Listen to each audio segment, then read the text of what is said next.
Hello all வணக்கம் பீடா, welcome to the show. CSK ஜெயிச்சிட்டாங்க, உங்க ப்ரெடிக்ஷனையும் கரெக்ட்னு ப்ரூவ் பண்ணிட்டாங்க. இந்த சீசனை வந்து ஒரு ஹையா முடிச்சிட்டாங்க. சீசன் ஆரம்பிச்சதும் இன்னோட, சீசன் முடிஞ்சதும் இன்னோட. ஆனா இடையில வந்து நடுவில் நிறைய பக்கத்தை காணோம். பட் அன்பார்ச்சுனேட்லி பேடா ஸ்டார்ட் ஆயிருந்தாலும் ஃபார்ச்சுனேட்லி நல்லாவே நிறைய கேப்ஸை ஃபில் பண்ணிட்டாங்க. Going to the next season. இந்த மேட்சை பத்தி சொல்லுங்க, சிஎஸ்கே பத்தி சொல்லுங்க, இனிஷியல் தாட்ஸ் என்ன? என்னதான் நடக்கும் நடக்கட்டுமே, 10வது பிளேஸில் முடிக்கட்டுமே, அடுத்த வருஷம் இருக்கு தயங்காதே, ஒரு தலைவன் வருகிறான் வருந்தாதே, தோனி தலைவன் வருகிறான் வருந்தாதே. உலகத்தில் கிரிக்கெட் ஃபேன் சரி பாதி, சிஎஸ்கே ஃபேன்ஸ் அதில் பாதி. உலகத்தில் கிரிக்கெட் ஃபேன்ஸ் ஒரு பாதி, சிஎஸ்கே ஃபேன்ஸ் அதில் பாதி. அடுத்த வருஷம் திரும்பி வருவோம், வந்து கப்ப ஜெயிச்சு காட்டுவோம், நாங்க வந்து கப்ப ஜெயிச்சு காட்டுவோம் அப்படின்னு புரட்சி தலைவர் பாடின மாதிரி சொல்றேன். நான் திருப்பியும் சொல்றேன், இதை நீங்க ஒத்துக்கிறீங்களா இல்லையான்னு தெரியல, வியூவர்ஸும் பாக்குறாங்க. அவங்க ரிட்டன்ஷன் மோசம்னு சொல்ல மாட்டேன், பிரில்லியன்ட்னு சொல்ல மாட்டேன். அவங்க ஆப்ஷனு கரெக்டா ஹோம் கிரவுண்ட்ல ஜெயிக்கணும்னு ஒரு டீமை எடுத்தாங்க, அதை அவங்க எக்ஸிக்யூட் பண்ணல. கேகேஆர கல்கட்டால தோக்கடிச்சிருக்காங்க, லக்னோவை லக்னோல தோக்கடிச்சிருக்காங்க, அகமதாபாத்ல ஜிடியை தோக்கடிச்சிருக்காங்க. நம்ம போட்ட கணக்கு என்ன? 7-5 ஜெயிச்சிருவாங்க ஊர்ல, அப்படியே 3 ஜெயிச்சிருவாங்க வெளியில, 16 பாயிண்ட் வந்துடும். 16 பாயிண்ட் எப்படிங்க வரும்? 17 இப்ப கஷ்டப்படுறாங்கன்னு எல்லாம் சொல்லுவாங்க. சிஎஸ்கே ஜெயிக்க ஆரம்பிச்சிருந்தாங்கன்னா எல்லாரும் இந்த மாதிரி 18 17 16 இருக்க மாட்டாங்க, அடி வாங்கி கீழே வந்திருப்பாங்க. சிஎஸ்கே இந்த மாதிரி கடைசி பிளேஸ்ல இருக்கிறதுனாலதான் மற்றவெல்லாம் மேல போயிருக்கான். CSK would have qualified with that 16 points. நம்ம சொன்னதே அதுதான், 5 ஜெயிச்சிருவாங்க இங்க, வெளியில 3 ஜெயிச்சிருவாங்க, 16 வந்துரும், அதுக்கப்புறம் தெரியாது அப்படின்னு சொன்னோம். அதனால had they used their resources well, they would have definitely qualified, if not winning the trophy. இதுல பெரிய விஷயம் என்ன அப்படின்னா, தோனி வந்துட்டு நான் எதுவுமே சொல்லலன்ட்டாரு. அவர் எப்படிப்பட்ட ஆளுன்னு எல்லாருக்குமே தெரியும். தப்புன்னு இன்ஸ்டாகிராம்ல ஒரு மெசேஜ போடுவாரு, 1915 கன்சிடர் மீ ரிட்டையர்ட். அந்த மாதிரி ஆளுங்க இப்ப டைரக்டா சொல்லியிருப்பாரு, oh that's end of it இருப்பாரு. எப்ப வந்து எனக்கு தெரியாது, 4-5 மாசம் ஜாலியா ஃபார்ம்ல போய் இருப்பேன், அப்புறம் உடம்பு என்ன சொல்லுதோ அதை கேட்பேன் அப்படின்னு சொல்றாரோ, அவர் கண்டிப்பா திரும்பி வர போறாரு அப்படின்னு தான் அர்த்தம். Shubman Gill would have had his own medicine. இதே பிச்சில் என்ன பண்ணாங்க போன மேட்ச்? டாஸ் வின் பண்ணி bowling போட்டாங்களா? திருப்பி இவங்க டாஸ் வின் பண்ணி என்ன சொன்னாங்க? பேட்டிங் அப்படின்னாங்க. ஆவரேஜ் வின்னிங் ஸ்கோர் எவ்வளவுன்னு சொன்னோம்? 203. 203க்கு மேல நீ அடிச்சு சல்லி ரன் அடிச்சாலும் எனக்கு வாய்ப்பே கிடையாது. That is what exactly happened. அந்த ஒரு த்ரஸ்ட கொடுத்தாரு பாருங்க அந்த சின்ன பையன், மாத்திரை ஒரு 28 ரன் இந்த ஒரு ஓவர்ல, ஹர்ஷத் கான்ல. அங்கேயே உங்களுக்கு வந்துட்டு கேம் என்னை பொறுத்த வரைக்கும் டோட்டலா முடிஞ்சு போச்சு. ஒரு ஒரு பாட்டா பேட்டிங் பிச்சு. எல்லாரும் என்ன சொன்னாங்க? சிஎஸ்கே எங்கடா 180க்கு மேல அடிக்கும் அப்படின்னாங்க. ஒரு கிழின்னு கிழிச்சாங்க பாருங்க. பவர் பிளேல 68 for 1, 10 ஓவர் முடியும் போது 115 for 2, 15 ஓவர் முடியும் போது 163 for 4, கடைசி 5 ஓவர்ல ஒரு 67 ரன். வின் ஃபேக்டர் இங்க என்ன சொன்னோம்? Batting in power play CSK 68 for 1, GT 35 for 3. கடைசி 6 over bowling 72 for 1 GT, CSK 37 for 3. டெல்லிக்கு சொன்னதை 2 மேட்ச் முன்னாடி நம்ம ரிஃப்ளெக்ட் பண்ணோம். Wheels are coming off for Gujarat Titans. நீங்க இப்படி சொன்னாலே நான் நீங்க சொல்லும் போதே யோசிச்சேன். டிசிக்கு நீங்க சொல்ல ஆரம்பிச்சீங்க, நான் டிசி குவாலிஃபை ஆயிருவாங்கன்னு ஒரு நம்பிக்கையில இருந்தேன். டிசி போச்சு. குஜராத்துக்கு சொல்ல ஆரம்பிச்சீங்க, கண்டிப்பா குஜராத் போயிரும். நான் இப்பவே சொல்றேன் வியூவர்ஸ்க்குலாம், இப்படி சொல்லிட்டு அர்ப்பீடாங்கனாலே போச்சு, முடிஞ்சு அந்த டீம். சார், 2வது மேட்ச் 13 ஓவர், டாப் 3 ஆடல. அவங்களோட அது எப்படின்னா கிரஷிங் டிஃபீட், ஜீரோ காம்படிஷன். இன்னைக்கும் அவங்க எத்தனை போலரியா ஆடுவ? வாஷிங்டன் சுந்தர் ஆடுங்க ஆடுங்கன்ற, நீங்க எல்லா மேட்சும் வந்து உங்களுக்கு அடுத்த மேட்சுக்கு ஜாஸ் பட்லரும் கிடையாது. இன்னைக்கு பிரசீத் கிருஷ்ணா அவ்வளவு நல்லா போட்டோம். திருப்பியும் சொல்றேன், ரஷீத் கானுக்கு எப்போ அந்த பேக் இன்ஜுரி வந்து, போன வருஷம் ஒரு ஆர்டிக்கல் எழுதினேன் கிரிக் பஸ்ல, பழைய ரஷீத் கானை இனிமே நீங்க பார்க்க முடியாது அப்படின்னு போட்டு சின்ன பசங்களை திரும்பி திரும்பி அடிக்கிறாங்க. அவர் வந்து மிடில் ஓவர்ஸ்ல அவர் பண்ற அந்த ஒரு டார்ச்சர்னாலதான் அவங்க நல்லா இதுவா இருந்தாங்க. போன வருஷம் 100 வச்சிருந்தாங்க அவங்க. இப்ப உங்களுக்கு என்ன ஆச்சு? சாய் கிஷோரையும் சரியா யூஸ் பண்ண மாட்டேன்றாங்க. ஹர்ஷத் கான்லாம் வந்து decent bowler, I should not talk bad about him, decent bowler, அவ்வளவுதான் ஹர்ஷத் கான். உங்களுக்கு 2 போலர் தான், டிஎஸ்பி சாரும் பிரசித் கிருஷ்ணாவும். அதுல 2 பவுலர்ல ஒரு பவுலர் அடி வாங்கினா 220. இப்ப இவங்களுக்கு வீல்ஸ் கண்டு வந்துட்டு இருக்கு, அந்த பேட்டர்ன் உடஞ்சி போச்சு. 13 ஓவர்ல டாப் 3 ஆட மாட்டேன்றாங்க. நான் திருப்பியும் வந்துட்டு I can just confidently tell one thing, they got one more match left in the tournament, just one more match left in the tournament. இப்படி சொல்லிட்டீங்க, அவங்களுடைய தலையெழுத்தை இப்படி பட்டுன்னு போட்டு உடைச்சிட்டீங்களே பீடா. சரி, ஓகே, பாப்போம் என்னன்னு. என்னன்னா அந்த பவுலிங் கேப்ஸ் நிறைய இருக்கு பீடா. நானும் இது பண்றதான். சிராஜ் 3-4 மேட்சா விக்கெட் எடுக்கல. Rashid Khan poor tournament. இஷாந்த் சர்மா வச்சு ஓட்டிட்டு இருந்தாங்க, அவரும் அன்பார்ச்சுனேட்லி இன்ஜுரியில போயிட்டாரு. அது ஒரு இதுதான் அவங்களுக்கு. அர்ஷத் கான் இப்படி அவர் ரொம்ப on and half important wicket திடீர்னு எடுக்கிறாரு பாருங்க, 2 ஓவருக்கு 40 எல்லாம் போறாரு. அதையும் நம்ப முடியல. பிரசித் ஒருத்தரை நம்பி இருக்காங்க, சாய் கிஷோர் நம்பி இருக்காங்க. பிரபாடா அன்பார்ச்சுனேட்லி ஃபெயில்டு. அந்த ஸ்பாட்ல வந்த கோட்ஸேவும் நாட் இம்ப்ரெசிவ் இனஃப். அப்படி இருக்கும்போது கிட்டத்தட்ட 2 பவுலர் வச்சு அவங்க ஆடுற மாதிரி இருக்கு. பேருக்கு அவங்க எழுதிக்கலாம் 7 பவுலர் 8 பவுலர் 11 பவுலருமே எழுதிக்கலாம். பட் இன் ரியாலிட்டி எஃபெக்டிவா இருக்கிறது பிரசீதும் சாய் கிஷோரும் மட்டும்தான் அப்படின்னு நான் நினைக்கிறேன். இவ்வளோ கேப்பை வந்து இவ்வளோ லேட் இந்த டோர்னமெண்ட் ஃபில் பண்ண முடியுமான்னு கஷ்டம் தான். அதனால நீங்க சொல்றது வாஸ்தவமான ஒரு விஷயம். இதோட சேர்த்து பட்லரே ரிமூவ் பண்ணிட்டீங்க அப்படின்னா அந்த டீம் எங்க போகும், அந்த வீல் கலண்டு தான் விழுகும் அப்படின்னு தான் அன்பார்ச்சுனேட்லி எனக்கும் தோணுது.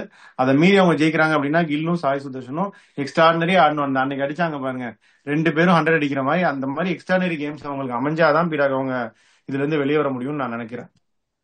இன்னொன்னு தெரிஞ்சுக்கோங்க, அதுக்குத்தான் நான் சொல்ல வரேன். இப்ப வாஷிங்டன் சுந்தர் அர்ஷத் கான் பதிலா ஆடி இருந்தா, Washington Sundar can also bowl. Washington சர்ஃபேண்டர்லாம் வந்துட்டு உங்களுக்கு 10 மேட்ச்ல 2 மேட்ச் அடிப்பாரு. ஒரு சிபிஎல், ஒரு எம்எல்சி, ஒரு T10 லீக்னா நல்லா இருக்கும் ஷெஃபேண்டர் தற்பட்னா. ஐபிஎல்ங்கிறது ஒரு next level standard. You got to understand. Kushal Mendis வராரு, சூப்பர் பிளேயர். இப்ப நான் உங்களை கேட்கறேன், கம்பேர் பண்ணி ஜோஸ் பட்லர் இம்பாக்ட் கிரியேட் பண்றது குஷால் மெண்டிஸ் பண்ணுவாரா? உங்களை கேட்கறேன் நான். டு யூ கஷ்டம் திங்க் தான் தட்? பீடா, அந்த டிஃபரன்ஸ். நான் இப்போ வனிந்து வாசரங்கெல்லாம் ஆல்ரவுண்டர்னு ஆடிட்டு இருப்பாரு. கேண்டி ஃபால்கன்ஸ் உங்க டீம் தானே அது? ஆமா, இங்க எஃப்எல்பிஎல் ஜெயிச்சோமே. 400 ரன் 500 ரன் அடிப்பாருல அங்க. இங்க பாத்தீங்கன்னா எத்தனை 10 ரன் தாண்டினது எத்தனை இன்னிங்ஸ்லன்னு எனக்கு தெரியல. நிறைய நம்பர் சான்ஸும் கொடுத்தாங்க பேட்டிங்க்கு. நம்பர் 3 இறக்கி விட்டோம். சொல்ல வனியா, நாளைக்கு நீ தான் நம்பர் 3ன்னு. ஐயோ அப்படின்னாரு. போய் எல்லா மாதிரியும் சோட்டு பட்டா பாக்கியம் படாடி அவுட் ஆயிட்டு வந்துருங்க. ஒரு மேட்ச் பட்டுச்சு, 2 மேட்ச் பட்டுச்சு, 3 மேட்ச் பட்டுச்சு, எல்லா மேட்சும் பட ஆரம்பிச்சிருச்சு. அதுக்கப்புறம் அவரே பேட கட்டிட்டு ஒரு எடுத்தோடனே பேட்டிங்னா. இப்ப நான் என்ன சொல்றேன்னா, தயவு செஞ்சு ஒன்னு புரிஞ்சுக்கோங்க. ஒரு குவாலிட்டி ஸ்டாண்டர்ட் ஆஃப் கிரிக்கெட் அப்படின்னு ஒண்ணு இருக்கு. ஓகே, உங்களுக்கு இது வந்து உங்களுக்கு சிபிஎல்ல ஒரு ஷெர்பேன் ரதர்ஃபோர்ட் வேற மாதிரி தெரிவாரு, எம்எல்சில ஷெர்பேன் ரதர்ஃபோர்ட் வேற மாதிரி தெரிவாரு. ஐபிஎல் குவாலிட்டி கொஞ்சம் ஜாஸ்தி. நான் ஆனஸ்டா சொல்றேன். If you are having Sherfane Rutherford at number 4 with that strong top 3, you are asking for trouble. Shahrukh கானும் பாத்தீங்கன்னா ரொம்ப ஹையா ரேட் பண்ணுவேன், கன்சிஸ்டன்சி கிடையாது. செவாட்டியாவை ரொம்ப பின்னாடி இருக்கிறாங்க. அவர் எப்படின்னா ஒரு பினிஷர், 2 ஓவர்ல 27 ரன் அடிக்கணும், பினிஷ் பண்ற ஆளு. அப்படிங்கும்போது நம்பர் 6 அந்த மாதிரி சுச்சுவேஷன்ல இஸ் ஆல்சோ நாட் எஃபெக்டிவ். அதுக்கப்புறம் மத்தவங்க எல்லாம் பேட்ல படும். ஹர்ஷத் கானுக்கு பேட்ல படும், சாய் கிஷோருக்கு பேட்ல படும். Are they going to win a game of cricket? No. அப்படிங்கும் போது ஒரு 2 விக்கெட் விழுது, அந்த ஸ்டைடா அரெஸ்ட் பண்ணணும்னா you have a guy like Washington Sundar who has proved himself in test cricket and can also bowl 4 overs போது அவரை உட்காத்தி வச்சுட்டு நீங்க பில்லின் போலஸா வச்சுட்டு இருக்கீங்க. எப்படி நீங்க இந்த படம் வரும் பாருங்க, சத்யராஜ் கேட்பாங்க பாரா, ஆமா மாமா நான் கரையேறிட்டேன், நீங்க இன்னும் கரையேறலையே, அந்த சின்ன பையன் கேட்பாங்க பாருங்க வேதம் புதிதுல. அந்த மாதிரி இருக்கு. இப்ப இவங்க வந்துட்டு எப்படின்னா, அததான் சொல்றேன், இந்த ஸ்லம்ப் 2 3 மேட்ச் ஏழியரா வந்திருந்ததுன்னா மரண அடி வாங்கி குவாலிஃபை ஆகாம வந்திருப்பாங்க. இந்த டெம்ப்ளேட்டை எந்த டீமாலையும் உடைக்க முடியல. அப்படியே மேல போய் மேல போய் மேல போய் சமூக மேனேஜ் கிட்டு இப்ப திடீர்னு வாய்க்கு வந்த அப்புறம் என்ன பண்ணதுன்னு தெரியல. ஜாஸ் பட்லர் வேற போறாரு. என்னை பொறுத்த வரைக்கும் ஆல் ஆஃப் அ சடன் அவங்க வீல்ஸ் கம்ப்ளீட்டா கண்டு வந்துருச்சு. I potentially see if they end up in eliminator, that will be their last match. Okay, wheels கலண்டது ஒரு சைடு. இந்த பக்கம் இவங்க வந்து இந்த வெயிட் லிஃப்டிங் எல்லாம் பண்ணும்போது, பெஞ்ச் பிரஸ் எல்லாம் பண்ணும்போது வெயிட் கூட்டிட்டே போவாங்க. அந்த மாதிரி வந்து வெறும் பாரை வச்சு பண்ணிட்டு இருந்தாங்க சிஎஸ்கே. கொஞ்சம் கொஞ்சமா ஆயுஷ் மாத்திரேன்னு ஒரு வெயிட்டை ஒரு பக்கம் போட்டாங்க. அடுத்து பிரெவிஸ்னு ஒரு செமையான ஒரு வெயிட்டை போட்டாங்க. ஊர்வில் பட்டேல் வந்தாரு. இப்ப அன்சுல் கம்போஜ்னு ஒண்ணு முதல்ல அந்த வெயிட்டை ஆட் பண்ணிருக்கணும். நீங்க ஏதாவது கத்துனீங்க, கரடின்னு ஒண்ணு சொல்ல எனக்கு மனசு வரல ஒரு செகண்ட். அதனால அதனால அதுக்கப்புறம் அவரையும் எடுத்துட்டாங்க. எடுத்து எடுத்து இப்ப அந்த நல்ல ஒரு பவர் லிஃப்டிங் பார் ரெடியா இருக்கு சிஎஸ்கேக்கு. இந்த மாதிரி பிளேயர்ஸ் எல்லாம் உள்ள வந்து என்ன நினைக்கிறீங்க? அத இன்னைக்கு பத்திரான என்ட்ரி பாயிண்ட் நீங்க சொல்றீங்களா, நான் சொல்லட்டுமா? சொல்லுங்க சொல்லுங்க. சொல்லி சொல்லி காது கண்ணு வாய் எல்லாம் புண்ணா போயிடுச்சு. இன்னைக்கும் எல்லாரும் நல்லா போட்டாங்க, ஒரு 3 ஓவர்ல 30 ரன் கொடுத்தாரு. அவரை நான் குறை சொல்லல. People are not understanding what I am trying to say. ஒரு ஃபாரின் ஓவர்சீஸ் 4 ஃபாரினர் நீங்க ஆடுறீங்கன்னா it should not be a fill in foreigner. All four has to win a game of cricket for you. Braves மாதிரி 4 பேரை எடுத்துட்டு வரணும். ஒரு reverse scoop ஒன்று அடிச்சார் பாருங்க. 2 வருஷம் முன்னாடி நான் ஒரு ட்வீட் போட்டேன், இந்த பையன் is going to be the world beater, south ஆப்பிரிக்காக்கு ஆடணும்னு. ஒரு ஃபார்மர் கிரிக்கெட்டரு என்னை வந்து ட்விட்டர்ல கலாய்ச்சாரு. ரெட் பால் கிரிக்கெட் ஆடி ப்ரூவ் பண்ணணுமா? அவரோட strike rate career T20 strike ரேட்டே 110 தான். அவரு பார்த்தேன், சொல்றாரு. கிப்ஸ் போட்டதை பார்த்தேன், நீங்க போட்டதையும் பார்த்தேன், பிரவிஸ் இப்ப அடிக்கிற அடியும் பாக்குறேன். 2 வருஷம் முன்னாடி சொன்னேன், இவர் வந்து சவுத் ஆப்பிரிக்கன் டீமுக்கு எடுத்துட்டு வரணும். ஒரு ஒரு எக்ஸ்ட்ராடினரி டேலண்ட். இப்ப நான் என்ன சொல்றேன்னா, உங்களுக்கு இப்ப பத்திரானா மாதிரி ஒரு ஆள், அவர் போடுற ஸ்பீடுக்கும் இதுக்கும் அதை கடைசி வரைக்கும் அதை பண்ணாமலே விட்டு ஒரு ஃபாரின் ரிசோர்ஸை வேஸ்டே பண்ணிட்டாங்க என்ன பொறுத்த வரைக்கும். அட்லீஸ்ட் ஒரு 7வது ஓவர் கொடுங்க, அதுவும் அவங்க பண்ணல. அதுதான் நான் சொல்றேன் பாருங்க. இப்ப அடுத்த வருஷம் கரெக்டா அந்த ஃபாரின் ரிசோர்ஸை மட்டும் அவங்க கரெக்டா ஃபில்அப் 4 பேரை பண்ணிட்டாங்க. இப்போ சொல்றேன் நானு, அடுத்த வருஷம் இருக்குடா எல்லாருக்கும் அப்படின்ட்டீங்க. ஓகே, பாப்போம். இப்ப யாராச்சும் வியூவர்ஸோ இல்ல நம்ம எடிட்டரோ பத்திரானாவை பத்தி சீக்கிரம் போட்டிருக்கணும், பத்திரானாவை பத்தி பேசுனதை எடிட் பண்ணி போட்டாலே அது ஒரு பெரிய எபிசோட் வந்துடும். பீராக் ப்ரிவியூல இருந்து சீசன் ஓப்பனருக்கு முன்னாடியில இருந்து சீசன் முடியிற வரைக்கும் நீங்க பத்திரானாவை பத்தி சொன்னது எல்லாத்தையும் சேர்த்து போட்டு தொகுத்து போட்ட அந்த முத்துக்களை தொகுத்து போட்டாலே அது ஒரு தனி எபிசோடா வந்துடும். பட் ஆனாலும் அவங்க அதை பண்ணவே இல்லை அன்பார்ச்சுனேட்லி. ஸோ பார்ப்போம். பட் அதர்வைஸ் நான் சொன்ன மாதிரி ஒரு வெயிட் லிஃப்டிங், பவர் லிஃப்டிங் இதுக்கு ரெடி பண்ணிட்டாங்க அவங்க. I am also very happy. பார்ப்போம், next year going forward they should do well. சரி, இன்னொரு சம்பவம் அதுக்கு பத்தி பேசலாமா? இந்த டெல்லியில ஒரு சம்பவம் நடந்துச்சு. 300 கிட்டத்தட்ட 300க்கு போயிடுச்சு. எஸ்ஆர்எச் வந்து what they wanted to be on paper, what they wanted to be before the tournament, they were today. அவங்க என்ன ஆகணும்னு நினைச்சாங்களோ அது இன்னைக்கு ஆயிட்டாங்க. பட் ஆனா படம் முடிஞ்சிருச்சு. அதுக்கப்புறம் அவங்க getting their act together will not be useful. என்ன நினைக்கிறீங்க? அதாவது அக்ரெசிவா ஆடுறது இது கிடையாது, கால்குலேட்டிவ் அக்ரெசிவா ஆடணும். 2வது 20 ஓவர்ல நான் 300 அடிப்பேன்ற மென்டாலிட்டியில நீங்க போனா ஃபெயில் ஆகிறதுக்கான சான்ஸ் நிறைய இருக்கு. இந்த கடைசி 3 மேட்ச் அவங்க 300 அடிக்கணும்னு மென்டாலிட்டியில போல. we have lost everything, we want to restore some pride, we want to play proper cricket but with an attacking mindset னு போனாங்க. they have never given a statement, tomorrow it's batting pitch, small ground, we are going to score 300 னு. இன்னைக்கு அந்த இன்டென்ட்டை பாருங்க. Number 3 Klaasen வந்துட்டாரு. So அதுதான் வந்துட்டு இன்டென்ட்டுக்கும் நீங்க வந்துட்டு அதுக்கு முன்னாடியே வந்து மேட்சுக்கு நாளே வந்து கணக்கை எழுதி போட்டு நான் 300 அடிக்க போறேன் அப்படின்னு வர்றதுக்கும் உள்ள difference. Because they got unfortunately carried away with the success what they had with the bat last year. First match 286 ராயல்ஸோட அடிச்சோடனே they thought that is going to be the template, every team is going to suffer னு. ஒரு match 2 match 3 match 4 match fail ஆரம்பிச்சோன்னே இன்னொன்னு சொல்றேன், their bowling again in the first 10 overs very very below par. இன்னைக்கு தான் கரெக்டா பண்ணாங்க, எல்லாத்தையும் பண்ணாங்க. இன்னொன்னு நான் சொல்றேன், எல்லா வருஷமெல்லாம் நீங்க ஃபைனல்ஸ் போக முடியாது, எல்லா வருஷமே ஜெயிக்க முடியாது. ஆனானப்பட்ட சிஎஸ்கே, அதைத்தான் சொல்லுவான், ஆனானப்பட்ட சிஎஸ்கே. மற்ற டீமோடலாம் 2 வருஷம் கம்மி ஆடி நிறைய ஃபைனல்ஸ் ஆடி இருக்காங்க, நிறைய டிராபி ஜெயிச்சிருக்காங்க, நிறைய டைம் பிளே ஆஃப்ஸுக்கு போயிருக்காங்க. அவங்க அன்பார்ச்சுனேட்டா நம்ம 10க்கு போயிட்டாங்க போது இந்த மாதிரி ஒரு ஸ்லம்ப் உங்களுக்கு வரத்தான் வரும். அதை நீங்க ஒன்றும் பண்ண முடியாது. அப்படிங்கும் போது next year they will be extremely mindful on what to do. ஏன்னா அவங்களோட ஒரே ப்ராப்ளம் இந்த 10 ஓவர்ஸ் ஆஃப் போலிங் தான், வேற எதுவுமே கிடையாது. இன்னைக்கு அந்த இன்டென்ட்டை காமிச்சாங்க. Number 3 class Abhishek Varma beautiful, எல்லாருமே ட்ரெமெண்டஸா ஆடினாங்க. இந்த மாதிரி உங்களுக்கு மெஷர்டா mind set is different, approach is different. உங்க அப்ரோச்ல 300 இருக்கக்கூடாது, மைண்ட் செட்ல 300 இருக்கணும். மைண்ட் செட்ல 300 அப்படின்றது how are you going to treat the ball that is coming from the bowlers and bats to the merit of the ball on the line and length, then you hit. இப்போ உங்களுக்கு அப்ரோச்ன்றது என்ன? எந்த கண்டிஷனா இருந்தா சரி, பிச்சு நின்னாலும் சரி, நிக்காட்டும் சரி, உருண்டாலும் சரி, எவன் புப்பனா போலிங் போட்டாலும் சரி, நான் 300 அடிப்பேன் போறீங்க பாருங்க. That is what will lead to failure. SRH overall had decent season, it's not bad. But unfortunately நீங்க பிளே ஆஃப்ஸ் போலன்னா no one is going to talk to you. That is what has happened. KKR இன்னைக்கு எழுந்திருக்கவே இல்லை. நம்ம சொன்ன playing லெவல தான் ஆடினாங்க. அவங்க போலிங் வந்து ரொம்ப சுமார் அடிச்சுனே இருந்தாங்க. ஒரு மாதிரி அந்த அந்த மைண்ட்ஸ், அந்த difference of attitude between both teams are clearly visible in the ground. இவங்க வந்துட்டு அப்படியே வந்துட்டு சரி போ, எல்லாம் போயிடுச்சு, நீ முடிச்சுட்டு அப்ப நாளைக்கு காலையில 6:30 மணிக்கு ஃபிளைட் பாங்க, துபாய் கனெக்டிவிட்டி ஃபிளைட். அந்த ஒரு இதுதான் உங்களுக்கு இருந்ததே ஒழிய, that is a reason I won't be too harsh on KKR in this match because it has got nothing to do. But Sunrisers திரும்பி வந்தாங்க, அதுக்கப்புறம் 3-3 ஜெயிச்சு they are going on high. They will definitely do well. They got Harsh Dubey, they got Aniket Verma, அதுக்கப்புறம் they got Zishan Ansari, 3 new additions from nowhere for base price. They will get very stronger next year. KKR-க்கு தான் பிரச்சனை முளைக்கும். On the paper ஒரு செம team, balance team, depth, batting depth உள்ள ஒரு team, 2 top class spinners இருக்கிற team. இதே அவங்க அந்த அங்க எங்க சேஞ்ச் பண்ணலைன்னா அவங்களுக்கு டிசப்பாயின்மெண்ட் நெக்ஸ்ட் இயர் கண்டிப்பா தொடரும்.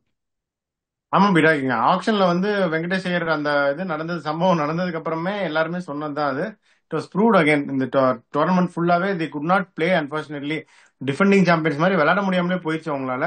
தி took a call to drop Venkatesh Iyer today. Drop தானே அவரு? ஆமா அதான் டிராப்டு தான். ஸோ அதனால இப்போ அந்த காலை அவங்க திருப்பி எடுப்பாங்க ரிலீஸ் பண்றதுக்கு. அந்த கேப்பை அவங்க எப்படி ஃபில் பண்ண போறாங்க, வாட் ஆர் த இதுன்னு நம்ம போய் கம்மிங் இதில் தான் பார்க்கணும். How they use the resources அப்படின்னு.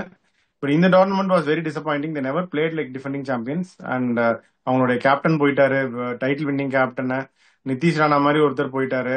ரொம்ப அதிகமாக கொடுத்து அவங்க எல்லாருக்குமே தெரியாது, அவருக்கே தெரியும், அது வெங்கடேஷ் ஐயர் வாங்கினாங்க. ஸோ இந்த 3 இது போனோடனே நீங்க சொல்ற மாதிரி வீல்ஸ் வேர் ஆஃப் கணக்கு தான் இதுவுமே. ஆக்ஷன் அப்பயே இந்த ஆஃப் அதை அவங்களால அட்ரஸ் பண்ண முடியல. ஸோ இனிமேலாவது அட்ரஸ் பண்ணாங்கன்னு பார்ப்போம் பீடா.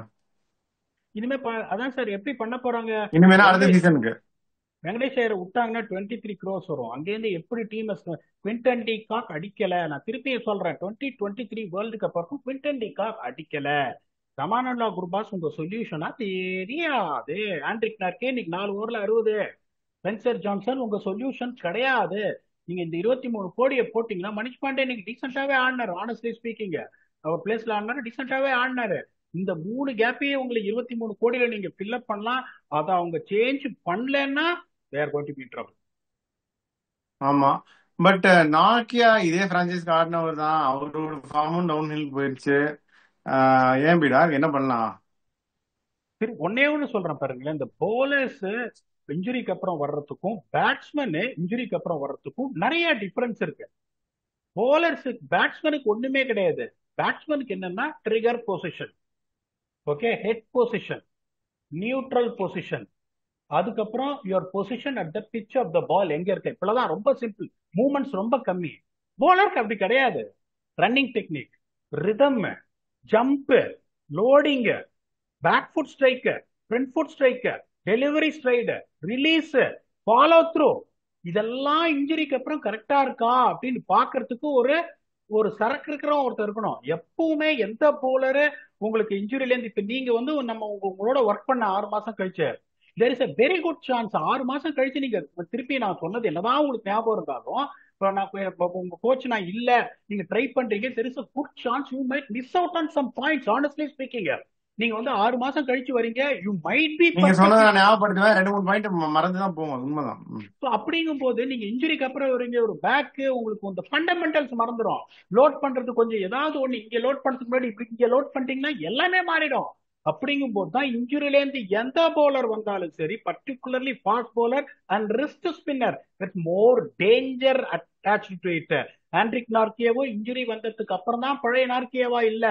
Same thing for Jofra Archer, same thing for Rashid Khan. இன்ஜுரிக்கு அப்புறம் வந்தவங்க எல்லாம் அடி வாங்குறாங்க போது there should be someone to make sure to analyze things in a proper way to see things work.